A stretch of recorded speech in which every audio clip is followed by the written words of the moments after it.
Samma Sambuddhassa. Namo tassa bhagavato arahato samma sambuddhassa. Namo tassa bhagavato arahato samma sambuddhassa. Buddhang dhammang sanghang namasami.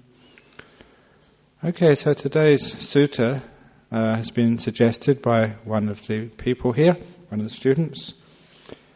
And the reason why we read out these suttas and ask people to suggest them, there's a whole range of different teachings in these suttas, these discourses from the Buddha. Some are very profound, some are medium profound, some are not so profound, but it gives you the whole range of teachings.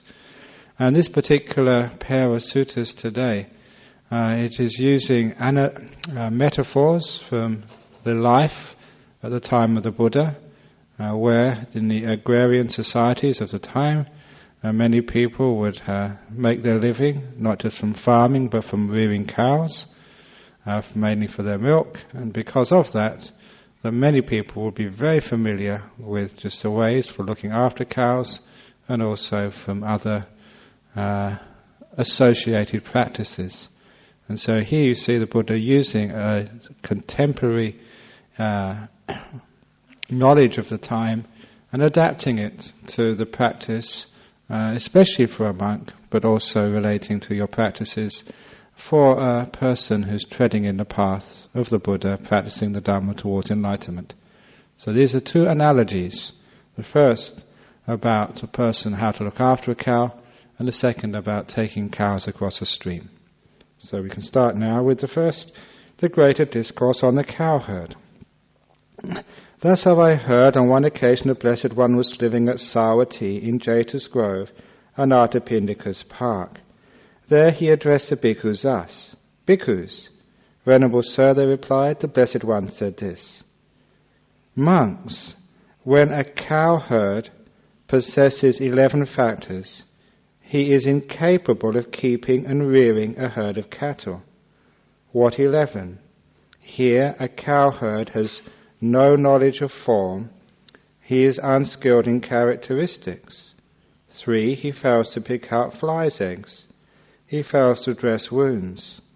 5, he fails to smoke out the sheds. 6, he does not know the watering places. He does not know what it is to have drunk. 8, he does not know the road. He is unskilled in pastures. 10, he milks dry.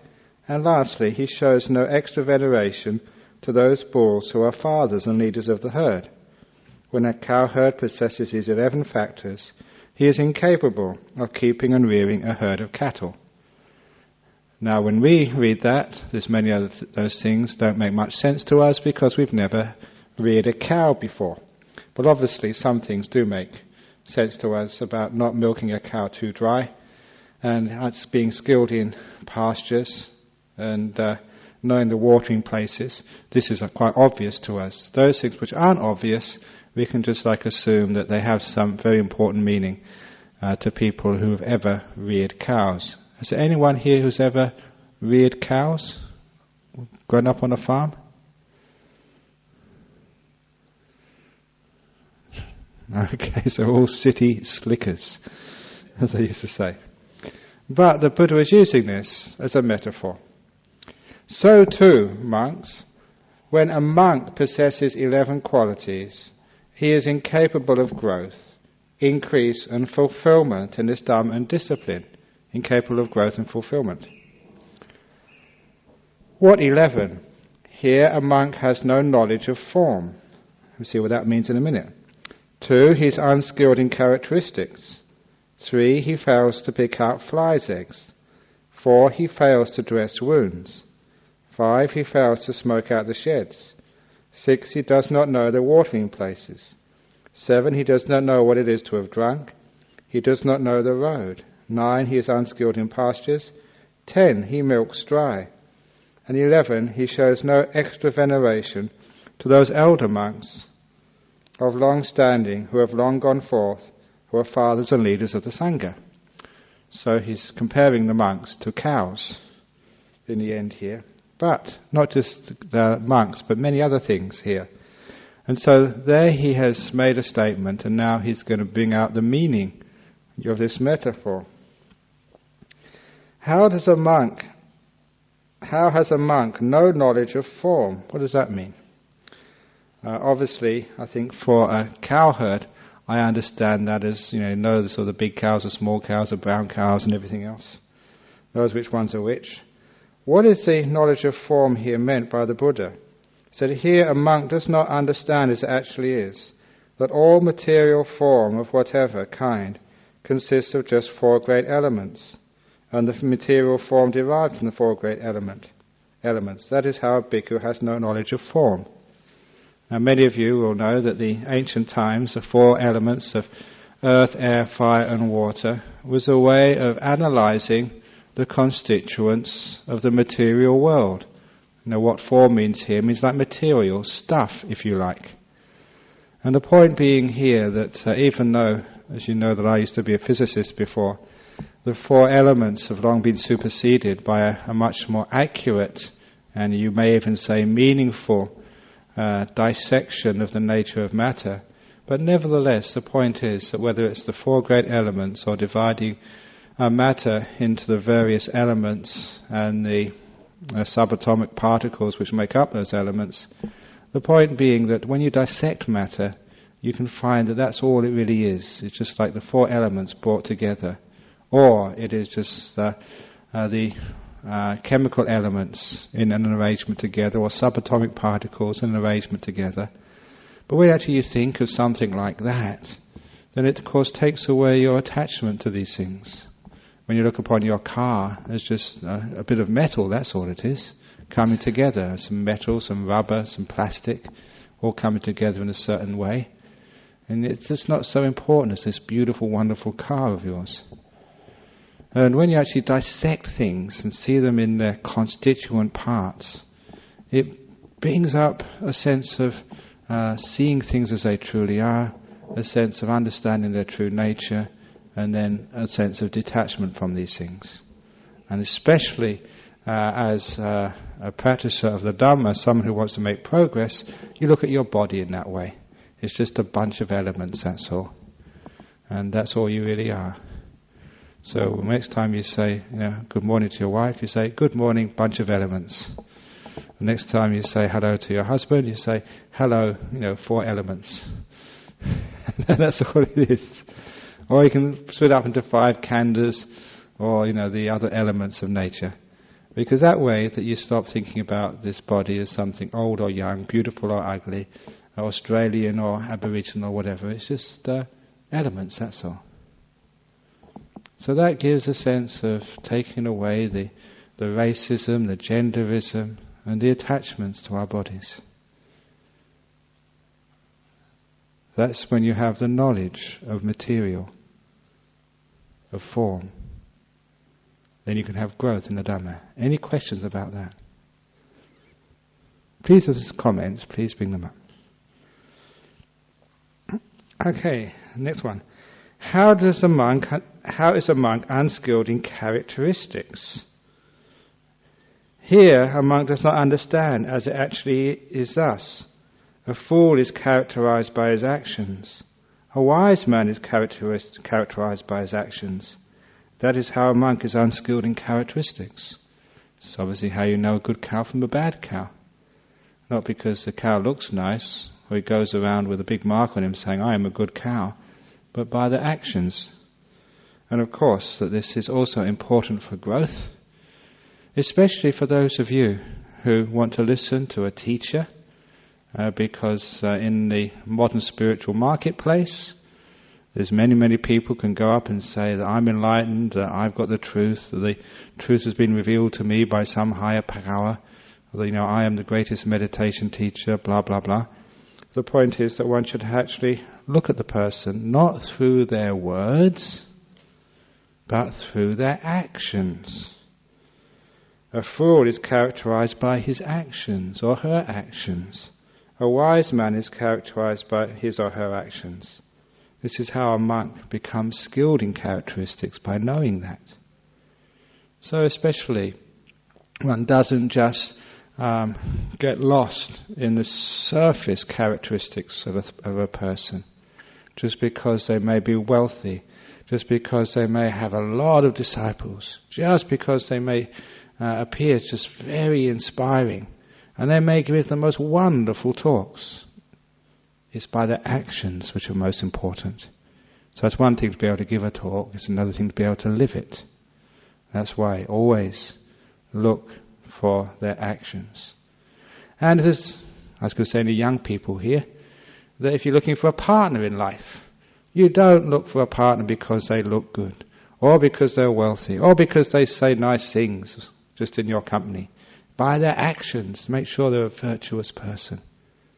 And that also goes to our leaders, our politicians. Not just what they say, not just what they promise, but know them by their actions.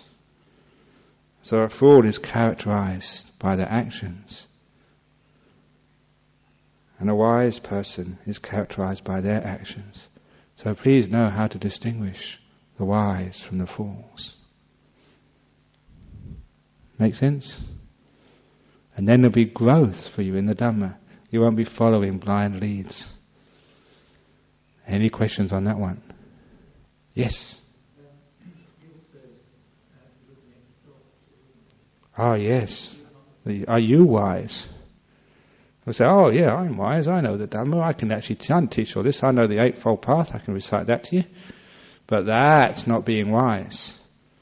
Because sometimes there's some university professors who can write much more detailed analysis of Buddhism than I could ever do. But are they wise, or are they just knowledgeable? So it's by their actions, that's most important. That's how you know a fool from a wise person. Which is why actually it's fascinating when the Buddha was talking to his monks. When you seek for a teacher, you shouldn't just go up to a monk, a senior monk, because they've got a good reputation, and just go and say, please be my teacher. They say you go to the monastery and stay there for a long while and check them out first of all. Sneak up on them. Find out what they're doing when no one's looking. Then you'll be able to find out who they are. Because it's one thing to be able to look good in public, but when you're not in public, when you're in your room or when you're in your cave, what do you do then? And that's actually when you find out, who's really practicing and who's not, by their actions. And also you find out about yourself. Actually, what are you practicing? How are you acting? And in particular, in times of, say, sickness or stress, when life is very difficult, that's when you find out what a wise person is. When things start to go wrong, do you go wrong as well with the things? Or is only the things out there going wrong, but you always go right? That's a wise person. Is that what you meant, John? Yourself, yes. Next one. This is the third. How does a monk fail to pick out the fly's eggs? This is obviously quite clear, because at least in Australia we know that sheep get fly blown very easily. And obviously those blowflies, which you all know in the summertime here, they lay their eggs usually in the rump of these sheep, where there's some flesh showing, and there's usually some nutriment there. And it's very terrible actually to see sheep who are fly blown, with basically got maggots all around their backside. It's really not very nice. So if you are a shepherd or if you are a cowherd, it's obvious that you have to pick out those flies' eggs to make sure that those eggs do not hatch and create enormous trouble for those animals. So, but what does flies' eggs, those things which actually get laid in there and create lots and lots of trouble, what does that mean in the Buddha simile? Here, when a thought of sensual desire has arisen, a monk tolerates it. He does not abandon it, remove it, do away with it, and annihilate it. When a thought of ill will has arisen, the monk does not abandon it, remove it, do away with it, and annihilate it. When a thought of cruelty has arisen, a monk tolerates it, does not abandon it, and does not remove it, or do away with it and annihilate it. When evil, unwholesome states have arisen, a monk tolerates them. He does not abandon them, remove them, do away with them, and annihilate them. That is how a monk fails to pick out the fly's eggs. The point is that just a thought of ill will may come up, and by itself that doesn't seem a big problem at all. But the thing is, like a fly's egg, once it's in there, it starts to hatch and to grow, and once it's established, then it creates a lot of trouble. So if you have like a thought of ill will towards your partner, then at first you think, it's no small thing. But you'll find it's like a little fly's egg, it starts to grow. And soon, your whole speech is like fly blown. And from little thoughts, we get these moods, and these moods create these actions, which create terrible trouble in our relationships with other people. And even that's the same with ourselves. Little thoughts of ill will or cruelty or sensory desire, it starts with a small thought. And soon, if we're not careful, we have a big problem. So these are the fly's eggs. Be careful that you pick out your fly's eggs. Otherwise, you may get into these terrible moods of enormous lust, or enormous ill will, or even cruelty. Sometimes you wonder how some people can be so cruel, so merciless sometimes. We think, I could never be like that. But as many people know from psychology, given the right situations, if you are heedless, you don't pick out those fly's eggs, you too can do some things you are ashamed of afterwards. How on earth did I let myself do that? And the point is, you didn't stop it while you had the chance. You pick out the fly's eggs in the beginning, then there's no problem. But if you let them hatch and breed in there, it's a huge problem. So you nip it in the bud. Any questions about that one? Picking out the fly's eggs. Okay, next one. How does a monk fail to dress wounds? That's obvious that sometimes the cows may have a scratch or a wound, step on a thorn or something. What does it mean for the Buddha here? Here, on seeing a form with the eye, a monk grasps at its signs and features, even though when he leaves the eye faculty unguarded, evil, unwholesome states of covetousness and grief might invade him. They do not practice the way of its restraint. They do not guard the eye faculty. They do not understand the restraint of the eye faculty. On hearing a sound with the ear, or smelling an odor with the tongue, or on tasting a flavor with the tongue, on touching a tangible with the body, or even cognizing a mind object with the mind, they grasp at its signs and its features, even though when they leave the mind faculty unguarded, evil, unwholesome states of covetousness and grief might invade them. They do not practice a way of restraint. They do not guard the mind faculty. They do not undertake the restraint of the mind faculty. That is how a monk fails to dress the wounds. It's as if these senses are like wounds on the mind, which, if you don't look after them, like a wound, can get infected. In the same way, the signs and the features, it's like this. Is sometimes you see an object. Say if you're a boy, you see a girl. And what does a boy look for when he sees a girl? Straight away, the boy goes for the most beautiful part, the one which incites the lust. So if they like the hair, they go for the hair. If they go for the shape, they go for the shape. Whatever it is. And they go straight for that. How many of you boys, when you see a beautiful girl, go and look at her feet? None of you. Why is that? Because feet are not known for being completely beautiful. They're just feet, that's all. So, why is it we go for some other part of the person? Or if a girl's looking at a boy, what do you look at? If you really want to sort of excite yourself, you look for that part with its incites sort of desire. Which, if you're sort of going out and looking for a partner, maybe there may be some point to that. But if you're already married, if you've already got a partner, you've got to be careful. Because if you left your eye faculty unguarded, soon you're in love. Oh, I know you're my wife, but I found this wonderful girl. Oh, she's so nice. She's my soulmate. And of course, it's just like a madness formed from keeping the eye faculty unguarded and the other faculties unguarded. And we all know, I don't know if the movies have changed since I used to watch them, but in my day it was always boy meets girl and something happens on the way. And it's all about sort of unrequited love, or sort of affairs outside of marriage. That's what movies are all about. So apparently even Star Wars I was reading about that today. Star Wars is always about boy meets girl or something. But then they have like a galactic war or something in the way. But that galactic war is just just the intermission between boy meets girl and then boy finally finds girl. So anyway, this is what happens. And it's also not just the lust, the desire, but sometimes the ill will as well, the ugliness. Because sometimes if one is in a bad mood, one just looks for that person's defects, something which will feed one's ill will. Just, what are you looking at me that way for? You're just looking for something. And what the good parts of what they're looking at, or what are you saying that for? Stop looking at me like that. Whatever it is. You're just trying to find something. You're selecting the features and characteristics which are going to feed your ill will.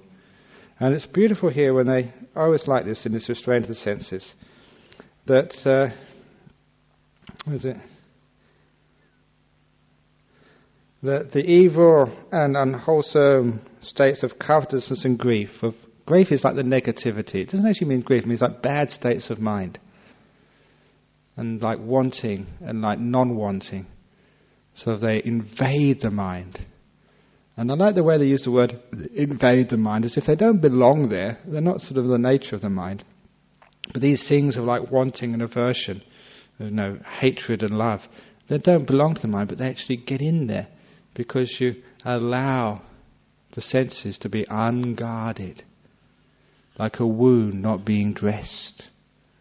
And therefore it gets infected, and everything gets much, much worse.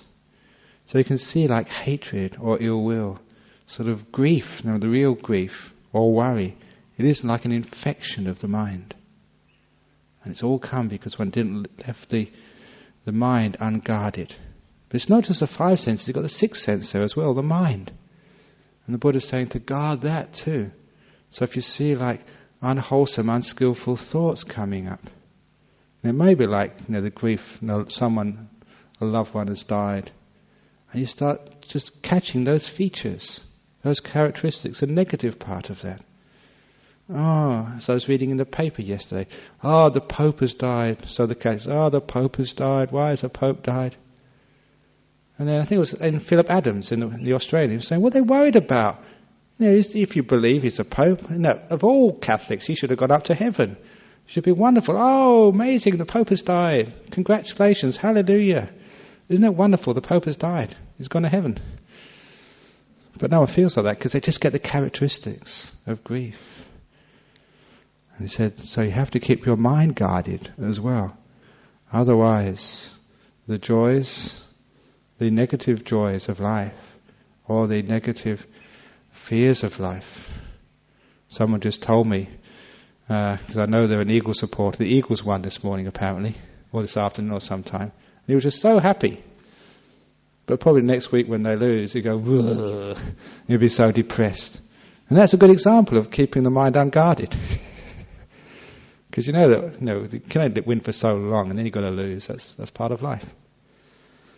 So we have to dress the wounds to keep our mind guarded so we don't get blown around by such things as the success and failure of our footy team, or the success and failure of our life, or whatever else we see and experience. Keep the mind guarded.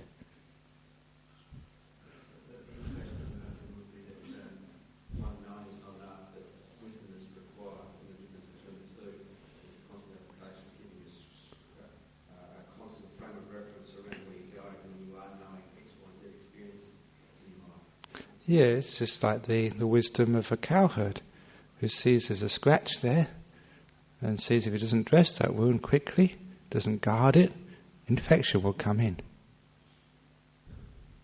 So some of you might really sort of, like park in front of you. That's a little wound. If you don't guard your mind, you get, that bastard, they shouldn't do that. Who do you think they are? And straight away your mind's getting infected because you didn't guard your mind. Yeah, awareness has to be action. Awareness with comprehension. It has to be the awareness, which in this case resists a movement of the mind which goes into negative states. It's a resisting, it's a stopping. It's a seeing, as if you're going on a path which is going to lead in over a precipice or over a waterfall. You see that, the knowledge is that this is a dangerous path, and you stop. The cowherd knows what a wound is, and knows that if he doesn't do something about that, then that wound is going to get infected and much worse. And as you all know, if you sort of have a little wound or a scratch, if you clean it up very quickly, there's usually no problem at all. But if you leave it there for even like an hour or two, once the infection gets in there, you're in big trouble.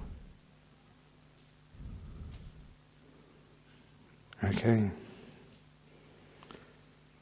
Now, how does a monk fail to smoke out the sheds? Now I must admit, I'm not sure what this means when we're talking about cows. Maybe it's because cows have fleas or ticks or something else, and when they sort of go into their sheds at night or in the cold weather or in the rain or something, those ticks or those fleas, they breed in there, and maybe smoking them out gets rid of those. Maybe. Has anyone got any ideas of what that means in herding cows? Yeah, it sounds like that. Sorry? Mosquitoes, yeah. But what does it mean for one who's practicing Dhamma? Here a monk does not teach others in detail the Dhamma as he has learned and mastered it. That is how a monk fails to smoke out their sheds. That's a fascinating little saying. And this is actually, I think, one of the reasons why some of the monks actually point this out, saying that it doesn't matter, even if you're a young monk, still you should actually help other people, if at all possible, to teach at least what you know, even if you may not be a great teacher. Because I'm not sure, maybe by smoking out the sheds, maybe just by teaching a little bit of Dhamma, actually that you are maybe creating or rather resisting the smell of unwholesome ideas in the world. Smoking out the negativity of the world, smoking out the lack of kindness in the world, smoking out the ignorance and stupidity of the world by teaching as much as you can. Because the cows, this is where they live, and this world is where the human beings live. If we don't smoke out the little fleas and the insects and the mosquitoes, which continually harass our happiness and well-being, then of course those negative forces will grow and multiply. Maybe I think that's what the Buddha meant here. So it's an obligation of monks to teach, to smoke out the sheds where human beings inhabit. So this is a smoking out of the Buddhist society of Western Australia. Any comments on that one? Yeah.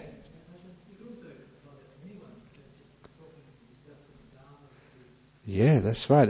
Because here they use it for a monk, but it says anybody who is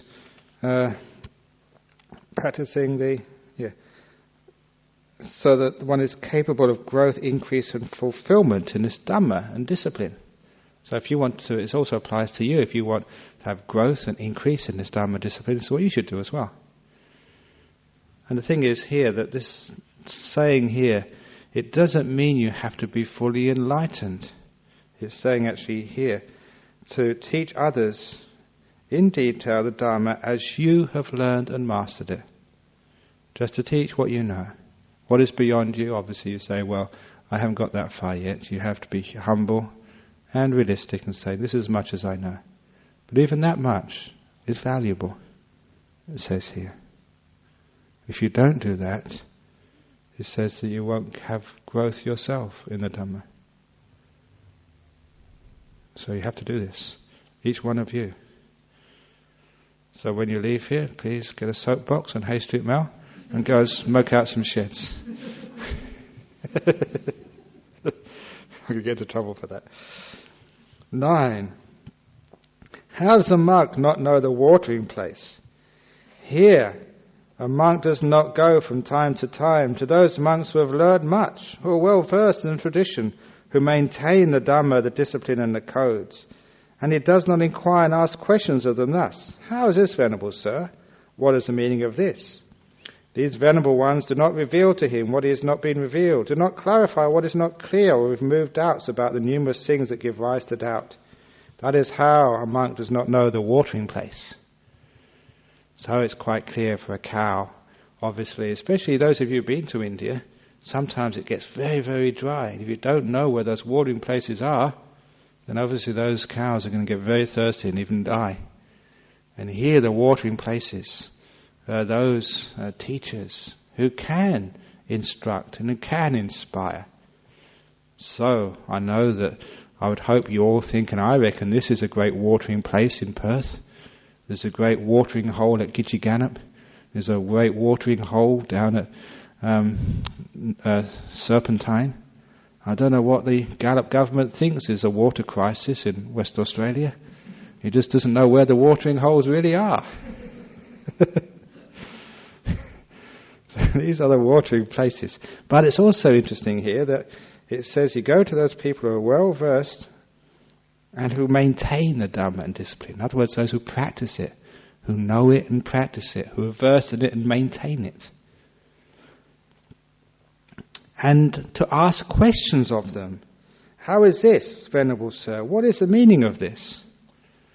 And anyone who has read these suttas knows that from the very, very beginning, questioning was important. It was encouraged. It was said it was crucial. And Buddhism was always a tradition of questioning. Obviously teaching, but you question afterwards. And I know that some other traditions you weren't even allowed to question. But certainly the Buddhist tradition, you can see from this that right from the very beginning, you're supposed to, you're expected. If you don't question, they say you're not going to grow in the Dhamma and discipline. It's not a path of blind belief. It's a path of empowerment, of teaching, of conveying the Dhamma through teaching and also question and answer. So do you understand that? You have a question? Thank you, you've understood it. Anyone else? The codes. I think here that they would usually mean that sometimes, this is interesting here, whether this was actually in the original or not, because I think the codes here is called Mattika. Mattika was almost like a mnemonic way of learning like the headings of different Dhammas. So example, the Four Noble Truths. What are the Four Noble Truths? You just know them from their titles, like suffering, the cause of suffering, end of suffering, the way to the end of suffering.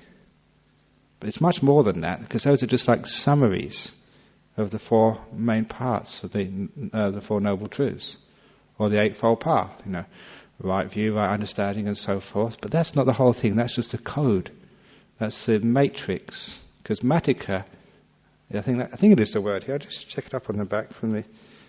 I'm pretty sure that that's the meaning, the Pali word.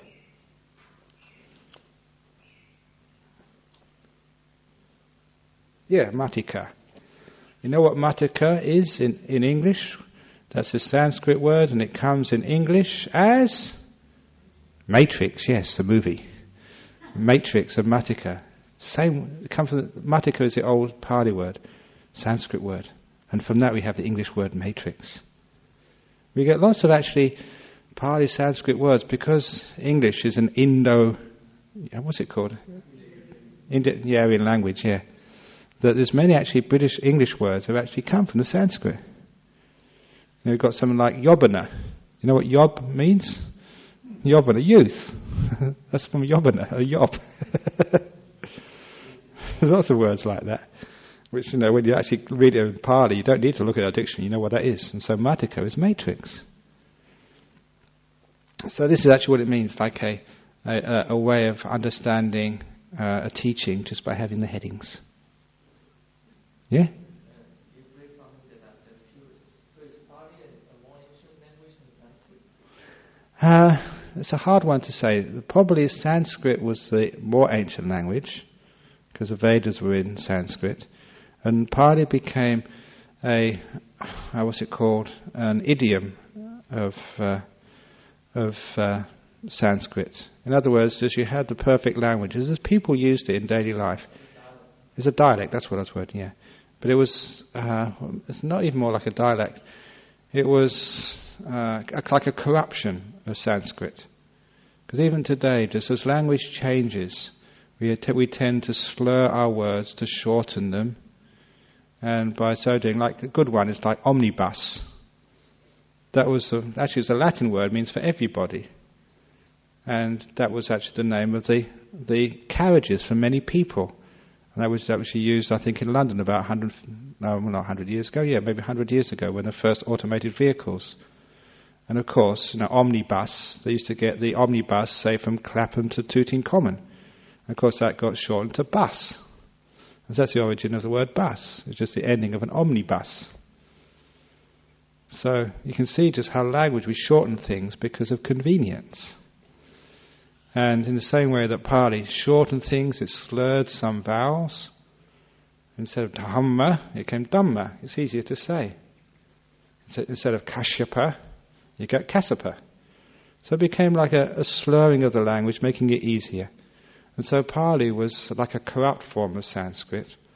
But then later on, the reason why it's not such a simple historical progression was later on there was like a reform movement to take especially the Buddhist scriptures back into pure Sanskrit, as if it was like keeping like the Mass and Christianity in Latin.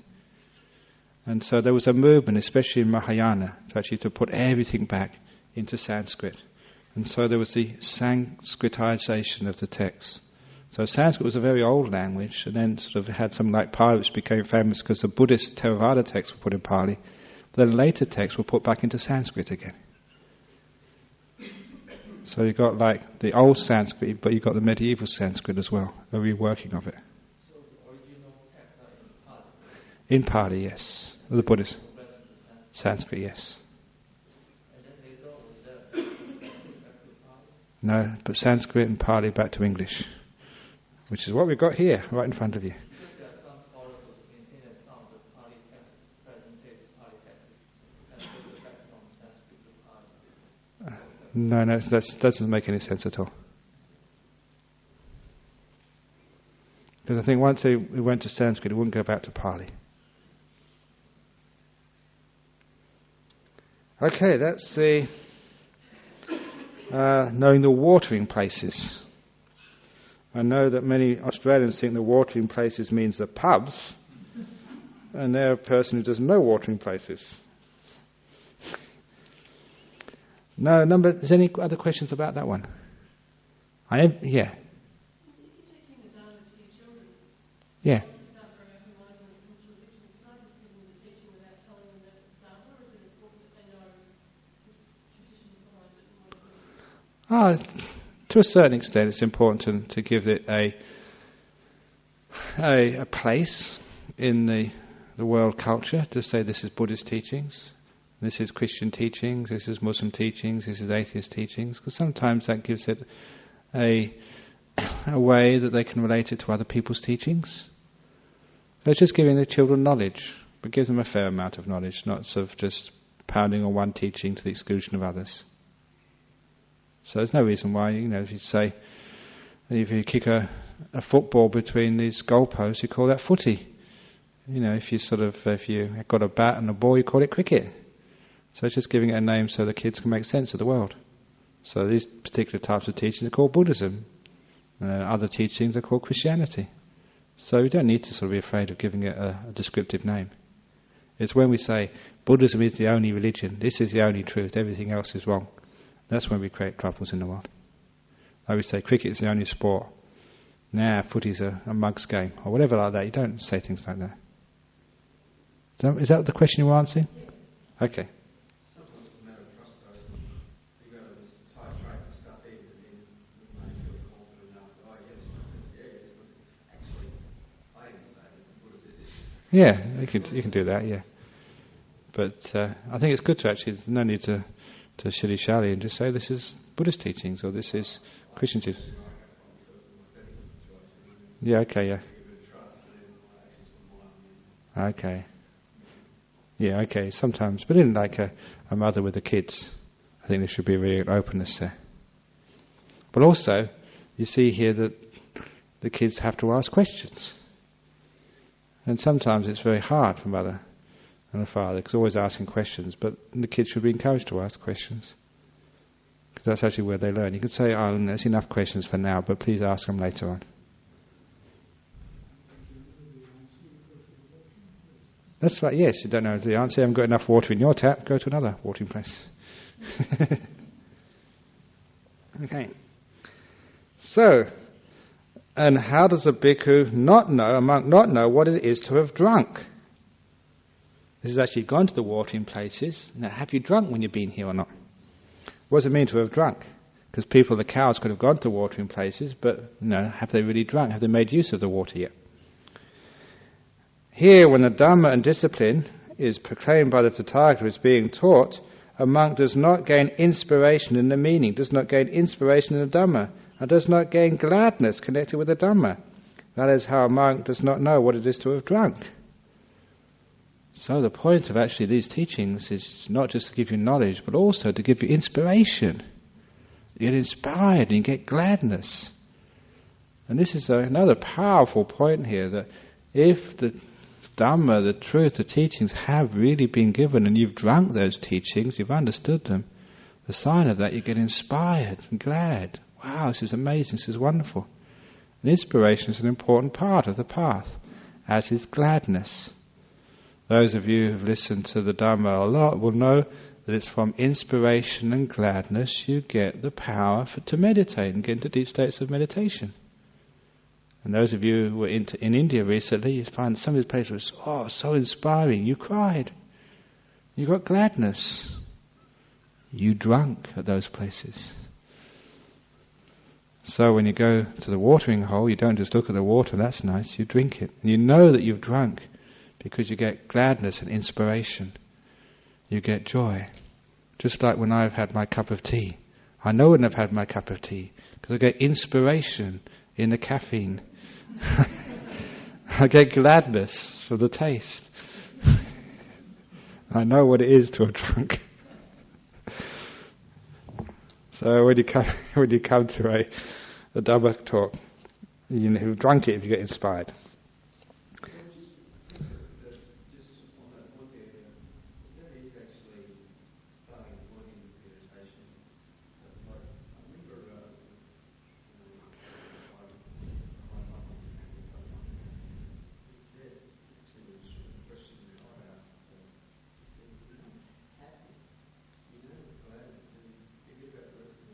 Yeah, that's true. I would say that too, yeah. If you haven't got the happiness and gladness when you start meditating, you better get that happiness and gladness coming up soon. Otherwise you're going to waste your time. Because when you get negativity, you find the negativity builds up and you just get into black states. And the mind can never really get into deep meditation that way. So it's good to get some inspiration going up and happiness coming up. That's one of those... Sorry? Yeah, well, within reason. I don't say, okay, let's get a glass of whiskey before I meditate. Yeah, I feel really happy now. Let's take a joint and get some uppers. That's not the right way of doing it. But it's very easy actually when you know there's little skillful ways of getting yourself happy. You just start meditating, like that little technique which I was teaching recently of when you close your eyes and you remember the most peaceful, beautiful experience you've had in your life so far. You recall it. And you build up the picture. All this time and the place, the things which are around you, the weather, the temperature. And soon you're right back there. And then you've got that peace, you've got that inspiration. Now let that go. But stay with the peace and the inspiration. Now you're on the way to meditate. The mind is sees that peace and it goes in that direction. So you have to start off with some peace and happiness. If you start off with, another hour of meditation, how many minutes to go? Of course, you never get anywhere that way. Yeah, go on.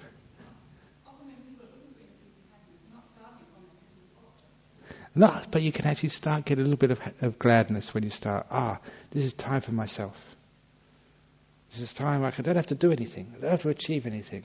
Throughout my whole day, people are asking me to do things. I've got to go and get the bus, I've got to go and get into the car, I've got to clean this, telephone's ringing, I've got this letter to write, that job to do.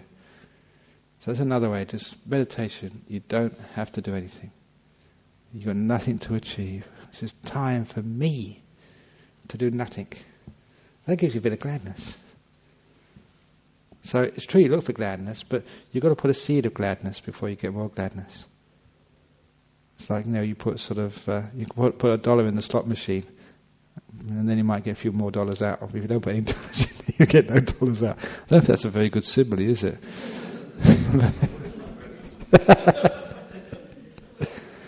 Okay. Another question somewhere, yeah? Is the inspiration, the drinking or the inspiration more than just wanting to do meditation, it's actually to act? Well, I think doing the meditation is part of the inspiration. You get inspired and think, wow, this is possible. It can be done, I can understand this, this makes sense. Yeah, let's give it a try. So the inspiration gives you the motivation. And it also gives you the energy to go forward. Yeah? Oh yeah, absolutely, because inspiration, when people are really motivated, when they've got a cause, it's amazing how much energy you can put into that cause. And sometimes it doesn't have to be even spiritual. Some people get inspired by the latest technology.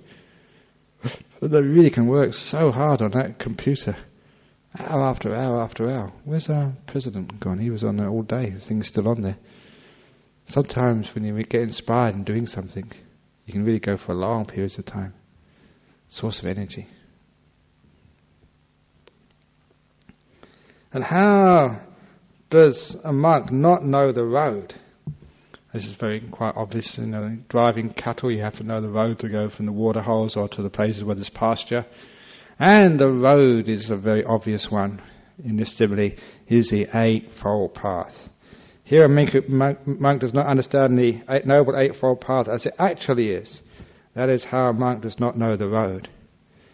So just like when you come here, you have to know the road to get here. Unfortunately, some people think they know shortcuts.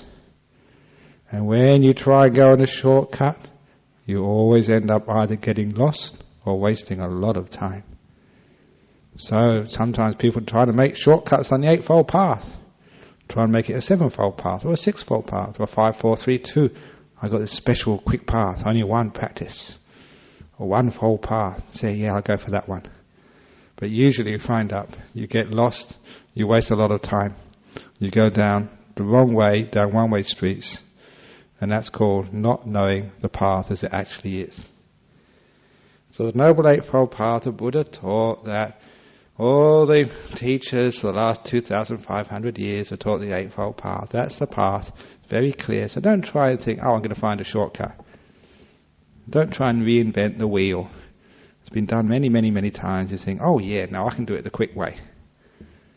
And sometimes people get lost. They waste a lot of time trying to find the quick way. This is the quick way. So, you have to know the road so your cows do not get lost. And how is a monk unskilled in pastures? Here, a monk does not understand the 4 foundations of mindfulness as they actually are. That is how a monk is unskilled in pastures. This is actually alludes to another story, the simile of the quail. And that particular story is a simile which the Buddha gave elsewhere. Little quail, little bird, like a little pigeon. And he was wandering sort of outside where he usually lives. And a hawk saw him on the sort of the meadow, swooped down and picked him up and was about to sort of eat him. And the little quail said, oh, I'm just so unlucky. You caught me in that little time I was outside of my pasture. If I was in my own pasture, you'd never be able to catch me. And the hawk, being very proud, said, little quail, I can catch you anywhere. He said, no, you can't. You only catch me when I'm out of my usual home. He said, what is your usual home? And that field down there, that ploughed field. And the hawk said, I can catch you anywhere. He said, no, you can't. Yes, I can. No, you can't. So they had a bet, like a wager. So the hawk put the little quail down in the ploughed field and said, okay, count to 10, I'm coming for you. or something like that. I do adapt these stories. That's not what you read in the suttas.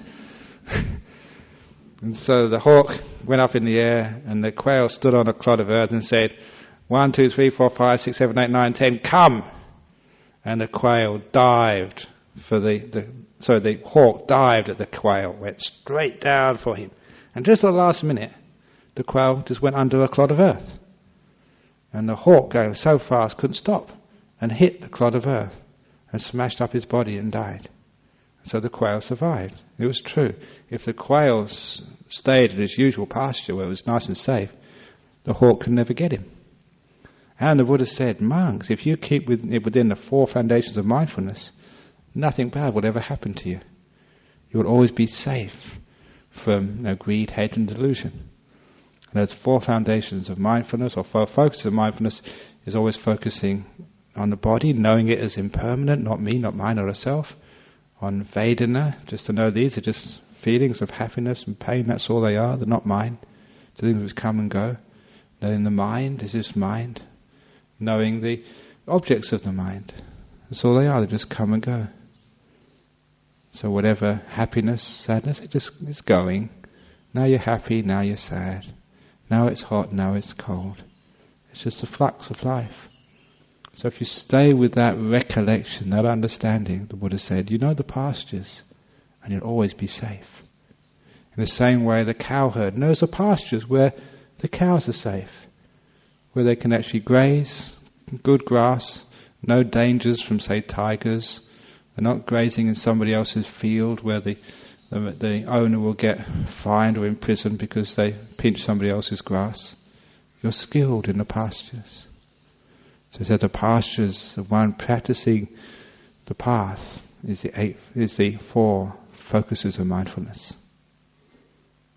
Make sense? Any questions? Okay, the next one. Now this is one of my favourite ones. How does a monk milk dry? Here, when faithful householders invite a monk to take as much as he likes of robes, arms with resting places, medicinal requisites, the monk does not know moderation in accepting. That's how he milks dry. So, I say we're going to have an appeal. We're collecting money for our retreat centre, and I milk you all dry. And of course, that's not for getting anywhere. And on the reverse side, you see a good monk and you say, can you give me another talk? Can you go to this place? Can you come to that place? Can you come to my house? And you always ask questions all day, all night. That's how you milk the monks and the nuns dry. It goes both ways. If you do that, you find that if you milk the cows dry, they die or they just run away, go elsewhere. So it goes both ways. And it's also your friends and relations and your loved ones. Don't milk each other dry. You can take a little bit, but no moderation. And any questions on that one? How does a monk show no extra veneration to those elder monks of long standing, who have long gone forth, the fathers and leaders of the Sangha?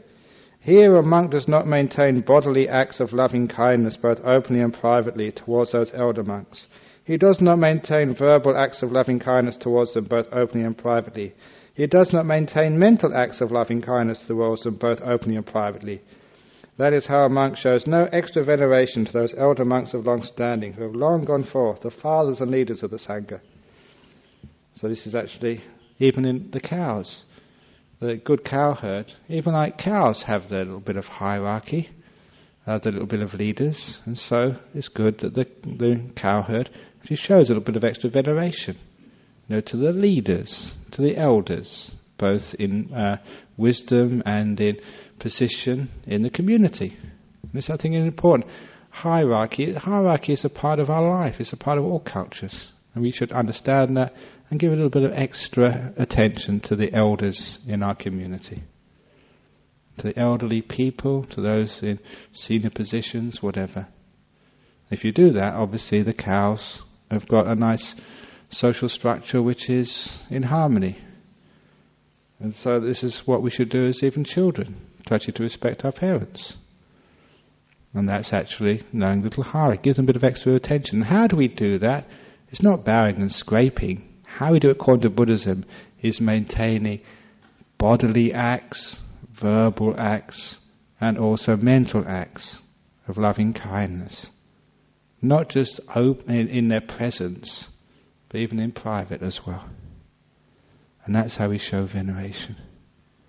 Not just by, obsequious deeds in front of everybody, but speech and also thoughts, even in private. How would you apply that to you, for example, in that teaching, with respect to society? So, for example, Yeah. could you give us an example of Buddhist teaching and practice which you have for those men? Yeah, because I know that anyone who is in such a position of politics in a Western country gets so much criticism. And usually when I'm with them, I want to balance that with praise. To actually not to suck up to them, but just to say to them, well, look, okay, you make mistakes, but that's what other people always tell you. But look, you're sort of a reasonably honest person. You're a representative of our society, and usually a pretty upright representative as far as the average is concerned. You're not perfect, you make mistakes, you've got your selfishness and your bit of greed and ill will sometimes, but you're a pretty good person. Pretty upright. I mean, most of our politicians, despite what we sometimes think, are reasonable people. They're upright, they're trying to do the right thing, according to their view, in Australia. And so as such, you want to encourage that goodness in them. Because what I've taught before, basic psychology, if you keep on pointing out people's faults, they become those faults. That's what they show you more and more. If you encourage their goodness, they become better people. So that's why I want to encourage them. That's why acts of kindness, acts of speech of kindness and thoughts of kindness towards our leaders, I think, are very important. We literally wish them well, realizing they have some terrible decisions to sometimes make. So we wish them well in those decisions, rather than wishing them ill will. I think dictators can sometimes feed on ill will.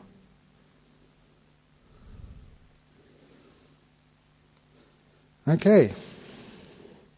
So, when a monk possesses these 11 qualities, they are incapable of growth. They haven't got any of these ideas. They're incapable of growth, increase and fulfillment in the Dhamma and discipline. And now it's just a usual teaching technique, having said it once, to repeat it, to make sure the message gets across. So I'll just read this through quickly, because it's repeating, only this time the opposite. This is not what a bhikkhu hasn't got, which leads to him is incapability of growth. Now these are the 11 qualities they have got, which lead to their growth. Monks, when a cowherd possesses 11 factors, he is capable of keeping and rearing a herd of cattle. What 11? Here a cowherd has knowledge of form, they are skilled in characteristics, they pick out flies' eggs. They dress wounds, they smoke out the sheds, they know the watering place, they know what it is to have drunk. They know the road, they are skilled in pastures, they do not milk dry, and they show extra veneration to those bulls who are fathers and leaders of the herd. When a cowherd possesses these 11 factors, they are capable of keeping and rearing a herd of cattle. So too, monks, when a monk possesses these 11 qualities, they are capable of growth, increase and fulfillment in this Dhamma and discipline. What 11? Here a monk has knowledge of form, they are skilled in characteristics, they pick out flies' eggs, they dress wounds, they smoke out the sheds, they know the watering place, they know what it is to have drunk, they know the road, they are skilled in pastures, they do not milk dry, and they show extra veneration to those elder monks of long standing who have long since gone forth, the fathers and leaders of the Sangha. And how does a monk have knowledge of form? Again, here a monk understands that actually is thus all material form of whatever kind consists of the 4 great elements, and the material form derived from those great elements. That is how a monk has the knowledge of material things. How is a monk skilled in characteristics? Here a monk understands as it actually is thus: the fool is characterized by his actions, a wise man is characterized by their actions. That is how a monk is skilled in characteristics. How does a monk pick out flies' eggs? Here, when the thoughts of sensual desire has arisen, the monk does not tolerate them. They abandon it, remove it, does away with it, annihilates it. When a thought of ill will has arisen, a thought of cruelty has arisen, when even unwholesome states have arisen, a monk does not tolerate them. They abandon them, remove them, do away with them, and annihilate them. That is how they pick out the fly's eggs. How does a monk dress wounds? Here, on seeing a form with the eye, the bhikkhu does not grasp at its signs and features, since if he left the eye faculty unguarded, even unwholesome states of covetousness and bad mind might invade them. They practice a way of this restraint. They guard the eye faculty. They undertake the restraint of the eye faculty. Similarly, on hearing the sound with the ear, on smelling an odour with the nose, on tasting a flavour with the tongue, on touching a tangible with the body, on cognizing a mind object with the mind, the monk does not grasp at its signs and features, since if they left the mind faculty unguarded, evil unwholesome states of covetousness and ill will might invade them. They practice a way of restraint. They guard the mind faculty, they undertake the restraint of the mind faculty. That is how a monk dresses the wounds. And how does a monk smoke out the shed? Here a monk teaches others in detail the Dhamma, as he has learned and mastered it. That is how someone smokes out the sheds. And how does someone know the watering places? Here a monk goes from time to such monks who have learned much, who are well versed in the tradition, who maintain the Dhamma, the discipline and the codes. And they inquire and ask questions of them thus: how is this, Venerable Sir? What is the meaning of that? And those Venerable Ones reveal to him what has not been revealed. They clarify what was not clear and remove the doubts about the numerous things that give rise to doubt. That is how a monk knows a watering place. And how does a monk know what it is to have drunk? Here, when the Dhamma discipline proclaimed by the Tathagata, the Buddha, is being taught, a monk gains inspiration in the meaning, gains inspiration in the Dhamma, gains gladness connected with the Dhamma. That is how a monk knows what it is to have drunk. And how does a monk know the road? Here a monk understands the Noble Eightfold Path as it actually is. That is how a monk understands the road. How is a monk skilled in pastures? Here a monk understands the four foundations of mindfulness as they actually are. That is how the monk is skilled in pastures. And how does a monk not milk dry? Here, when faithful householders invite a monk to take as much as they like of robes, alms, food, resting places, and medicinal requisites, the monk knows moderation in accepting. That is how a monk does not milk dry. And how does a monk show extra veneration to those elder monks of long standing who have long gone forth, the fathers and leaders of the Sangha? Here a monk maintains bodily acts of loving kindness both openly and privately towards those elders. They maintain verbal acts of loving kindness towards them, both openly and privately. And they maintain mental acts of loving kindness towards them, both openly and privately. That is how a monk shows extra veneration to those elder monks of long standing, who have long gone forth, the fathers and leaders of the Sangha. When a monk possesses 11 qualities, they are capable of growth, increase and fulfillment in this Dhamma and discipline. That is what the Blessed One said. The monks were satisfied and delighted in the Blessed One's words. That's the first Cow Sutta. Yes? Briefly, my goodness, that's a whole series of talks, not one talk. The 4 focuses of mindfulness. I call them focuses. What you put your mindfulness on. First of all, you have to arouse mindfulness, first of all. You have to have this strong mindfulness. And mindfulness is not just seeing, but it's also recollecting as well. So, in other words, you practice just to knowing just what this form is, what body is, what it truly is. What is this thing, your frame you call John? And you dissect it, analyze it to know it, until you can actually see that this is just body, that's all. It's not me, this is not an Australia, not a male. It's just body, that's all. And you do the same with Vedana, with these feelings of pleasure, pain, beauty, ugliness, tasty or just terrible taste. It's just, that's all it is, just last a little moment. The Buddha said it's like a drop of rain on a puddle. Little plop and it's all gone. That's Vedana. Just a momentary. Now it's pleasurable, now it's painful. So it's in flux. There's no way you can get constant happiness. No way there'll be constant pain.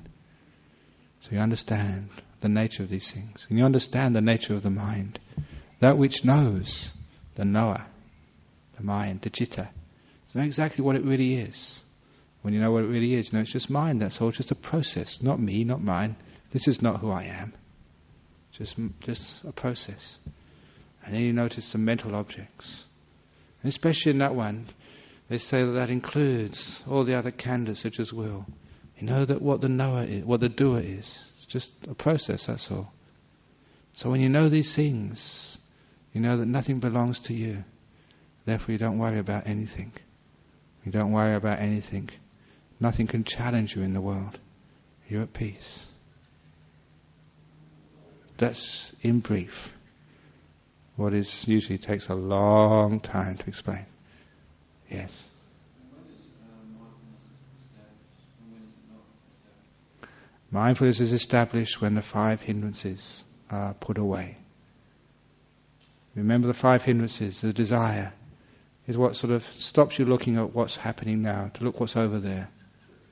It's 4:15. I'm thirsty. I want that cup of tea. So I'm not listening to actually what's happening. I'm just thinking, I wish Ajahn Brahm would hurry up. Wish Ajahn Brahm would hurry up. I want that cup of tea. When you're longing, you're not here. You're at the object of your longing. That's the first hindrance. The second hindrance is ill will.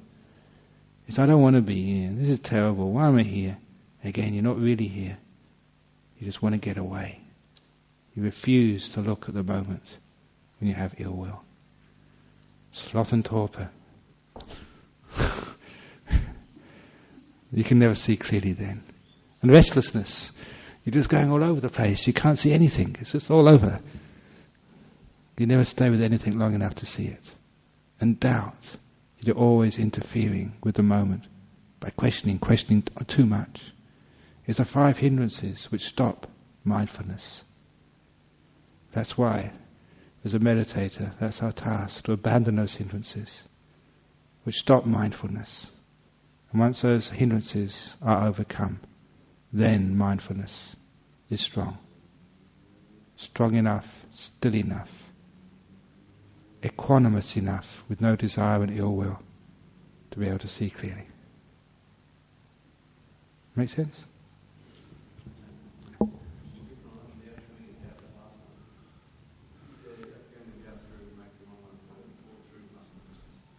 It's just by patience. Waiting to the end. I was going to explain that in a minute. You interfered. If you'd have waited, you'd have got the answer. So you wait. You gather the data. And only when you've got enough data, then you make your conclusion. This is just the tendency of the human being to want to know now, quick, give it to me now. Doubt, doubt is almost like a part of restlessness. This is actually where you keep asking questions too often. You wait for a while. What is this? Shh, we're telling you.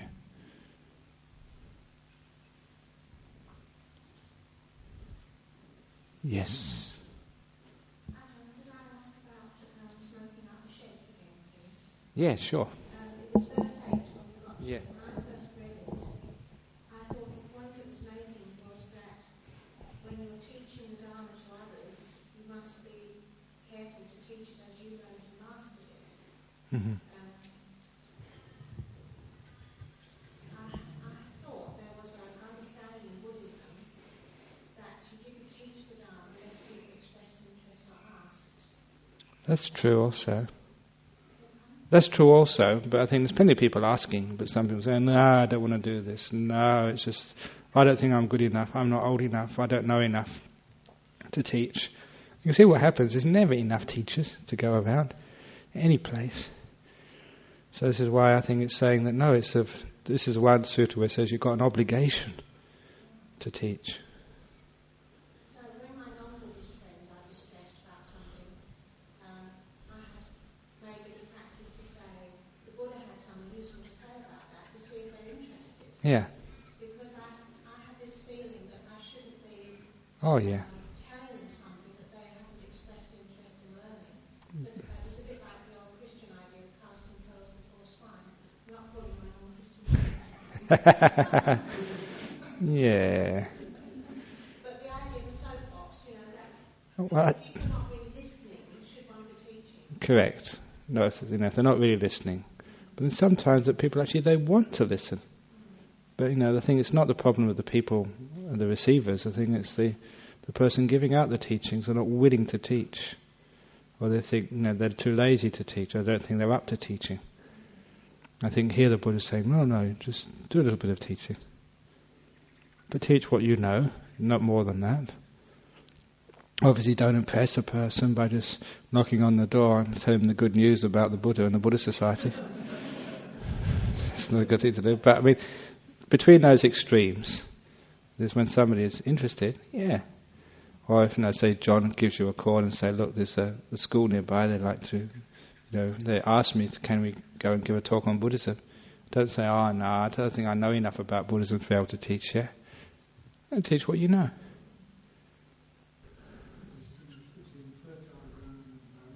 Barren ground, yeah. But as the Israelis know, it's amazing what we can do with barren ground, with a bit of sort of hard work. You can grow a garden in a desert, make a forest in the granite.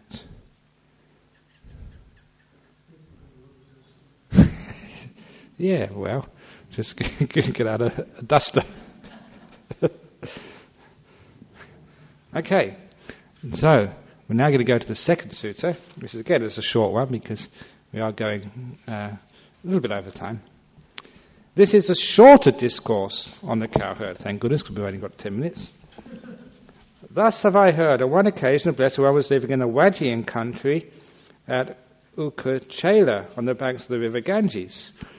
So that is in the southern part of the Majjhima country. For those of you who were in India recently, when Patna is just the northern part of the Magadhan kingdom, over the river was the Majjhima kingdom. So it's just the other side from Patna. Yeah, somewhere along the northern bank.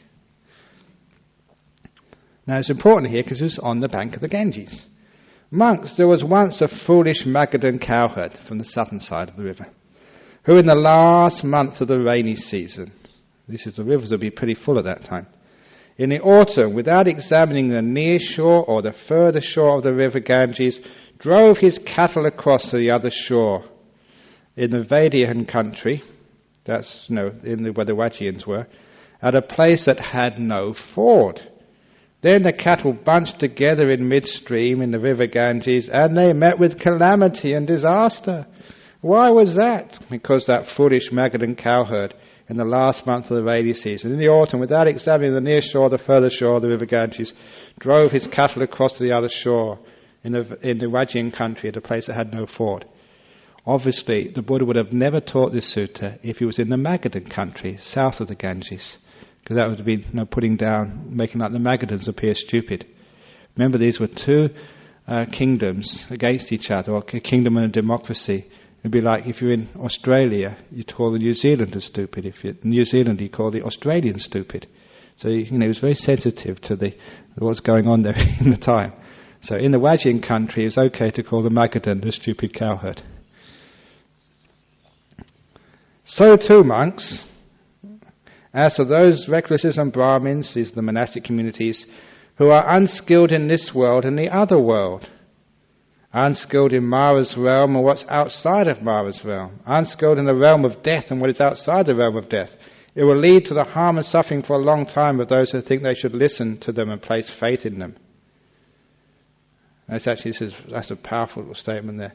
So if you don't know this world and the other world, what's beyond this is the world of the five senses, and what's beyond the realm of the five senses. Because they call this realm of the five senses karma loka. It literally means the world, the loka of the five senses. Basically, if you don't know jhanas, if you don't know what is Mara's realm and outside Mara's realm, this is not something different, it's the same thing said a different way. It says in many suttas, when you get into a jhana, you're beyond Mara's realm, you're outside his influence. Again, it means jhanas. And unskilled in the realm of death and what is outside the realm of death. That's the insight practices, the enlightenment factors. stages where you're beyond death. Now, on the opposite, monks, there was once a wise Magadan cowherd, who in the last month of the rainy season, in the autumn, after examining the near shore and the further shore of the river Ganges, drove his cattle across to the other shore, in the Vedian country, at a place that had a ford. He made the bulls, the fathers and leaders of the herd, enter first, and they breasted the stream of the Ganges and got safely across to the other shore.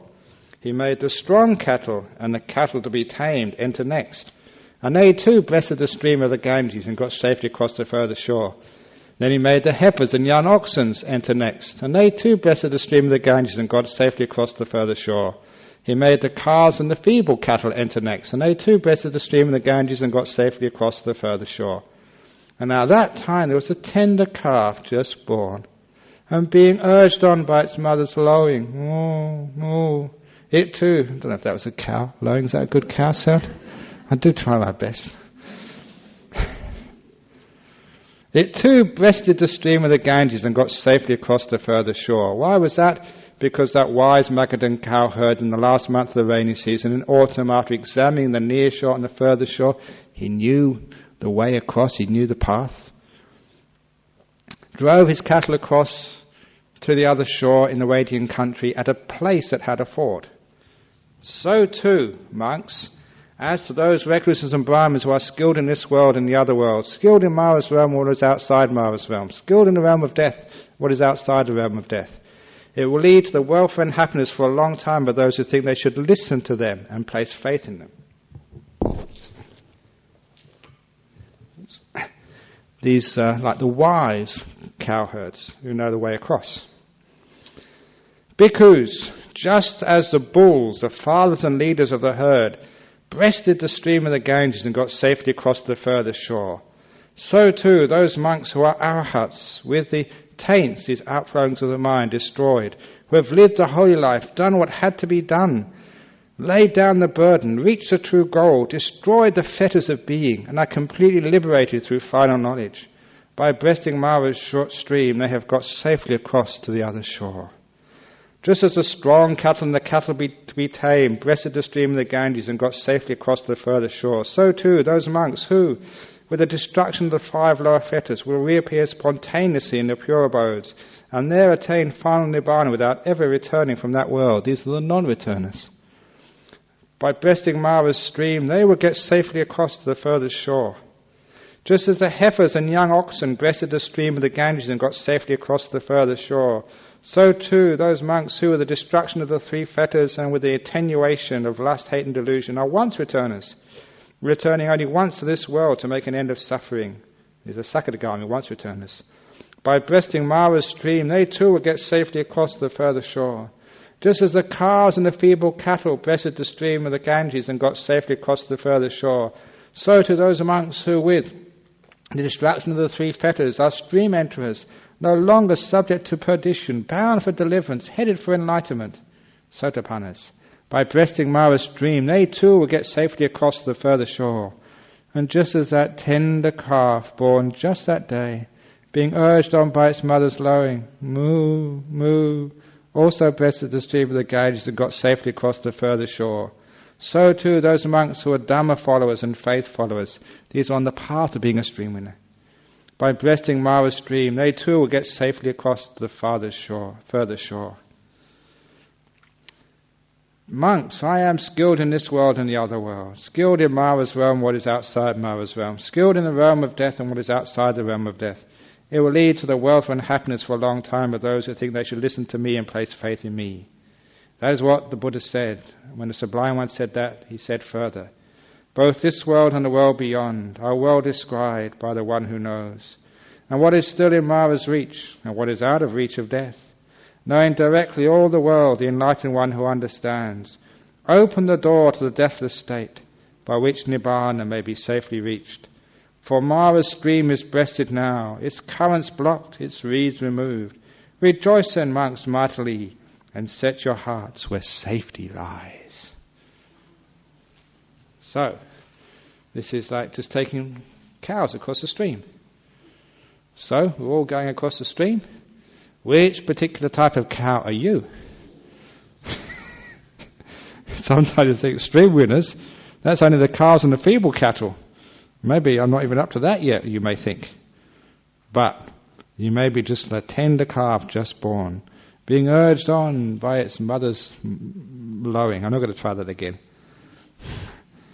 These are the Dhamma followers and the faith followers. Those ones, if they're Dhamma followers, they've got enough knowledge of the Dhamma. They've got faith as well, but enough knowledge that they can't give this up. They've got a taste. And they know what's, the path they've got to live, the lead. It's only a matter of time.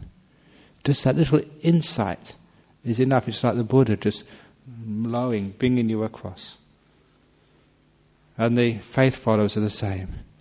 Maybe the knowledge may be not so great, but you've got this confidence. This sounds so good. It feels so good. It feels right. That too is enough to bring one across. Just as a mother's lowing.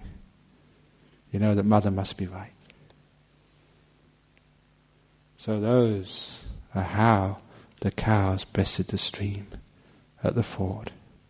They always give that simile in Buddhism of like the whole path is like going from a dangerous shore, going to the other shore where it's nice and safe. There always was a metaphor which was not just in Buddhism, which also in Jainism as well. Because they gave the name to the leaders of the Jains, like ford makers. So it was always a metaphor, which was very common at that time. Because you can see it in India, those who've been there, those rivers, they were big, especially in the rainy season. Now maybe like a mile across. So it was hard to cross them.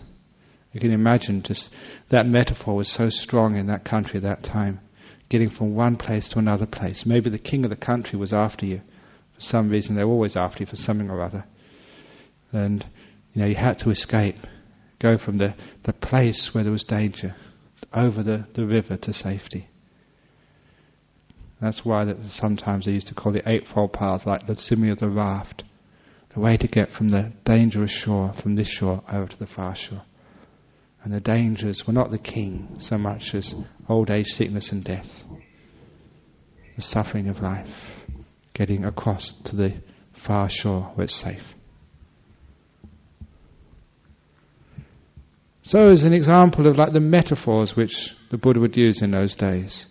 Little ways of describing things from the ordinary experience of his environment.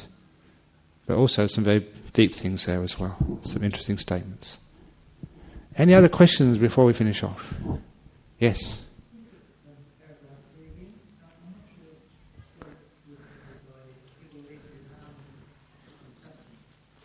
Now what's this one? Paragraph 3. Oh yeah, okay.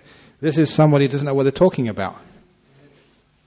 So if you follow someone who's don't know what they're talking about, say they don't know what jhanas, they never experienced a jhana. And they say that jhanas aren't necessary. You can do it another way. What do they know? They don't even know what they're talking about, literally. Or they haven't sort of really practiced very much. And they give all these ideas of what enlightenment is. They don't even know what enlightenment is. And if they don't know what where the fords are, how to get across, then they might take a person's across in a place where there's no ford. Just like those cattle. In the middle of a stream, they can't go to the other side, they can't go back again. They eventually, because they follow their leader, they all go into the middle of the stream, all get washed away. That comes from your harm, what does it say? Harm and suffering for a long time.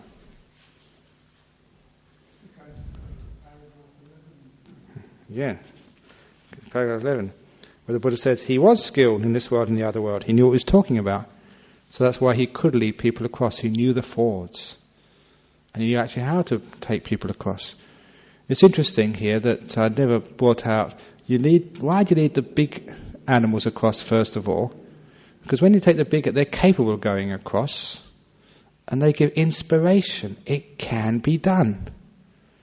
And sometimes, very often it's like just belief. If you think, oh, I'm going to get swept away, if you lose your nerve, then you do get swept away. But if you have confidence, so you take the arahats across first of all, and you see these great beings, fully enlightened, you think, wow, they can do it. And then the anagamis, they're very impressive. They haven't got across, but they're close enough. Wow, they're almost across, I can do it as well. So you can see as you follow the great examples. That's why the smart fellow leads the big cows across first of all, the strong ones. And then even the very weak ones, the little calves born this very day.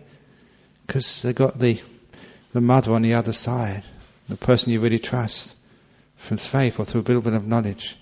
And they call you, come, come. That's enough. Even though you really shouldn't get across as a little calf, you've got enough faith. You keep on swimming and off you go.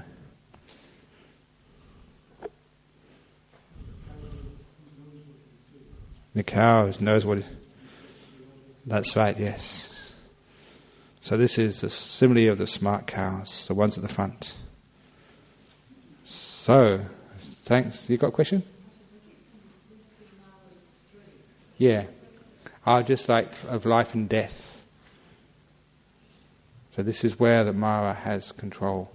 Remember, this is another thing about Mara. I made a lot of in the last meditation retreat. Mara is the head of the realm called the Paranimita Vasavati realm.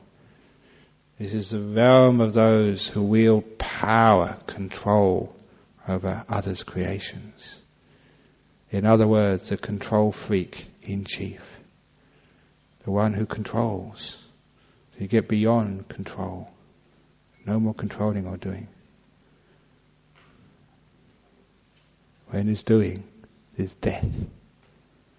When is letting go, there's no death. Yes.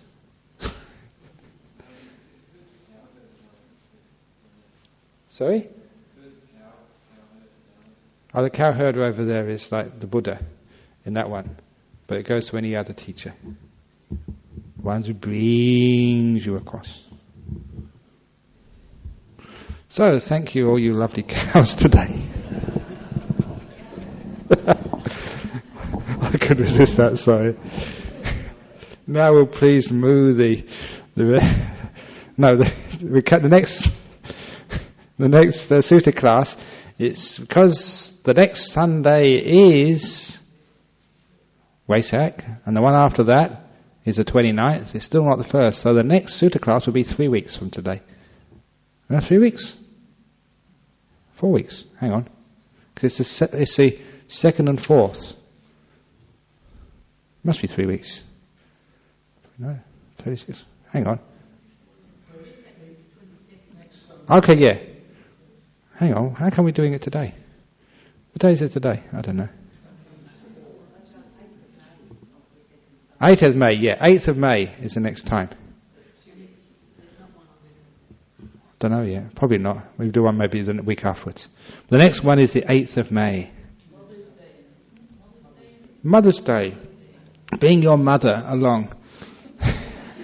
So she too can bless the stream. Your Mother's Day gift. Surprise, Mother, I'm going to take you to the Buddhist Society. So has anyone got any suggestions for the next Sutta class? What about something on these lines with, because I find it's been coming up a lot lately, it's called grief and covetousness for the world. You know, people are concerned about like the tsunami, and even now with these people that have been caught for drugs. Oh, yeah. Caught for drugs in Indonesia or Bali. And they get very caught up in this and they make a big argument out of it. Yeah. I don't know. I've got John is usually a great resource for suggesting the sutras. What have you got?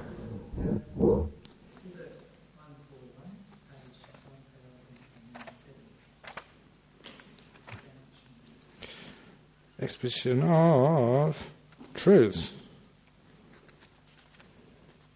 Okay, that's a good one. Such a Vibhanga. It's about the Four Noble Truths in detail.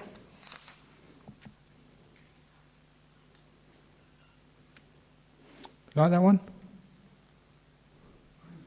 Okay. So 1 for 1. The exposition of the truth. For your mother, please bring all your mothers along next time. Okay, you can now pay respects to Buddha Dhamma Sangha, because the kids' class is finished and the kids are all out there waiting for their parents.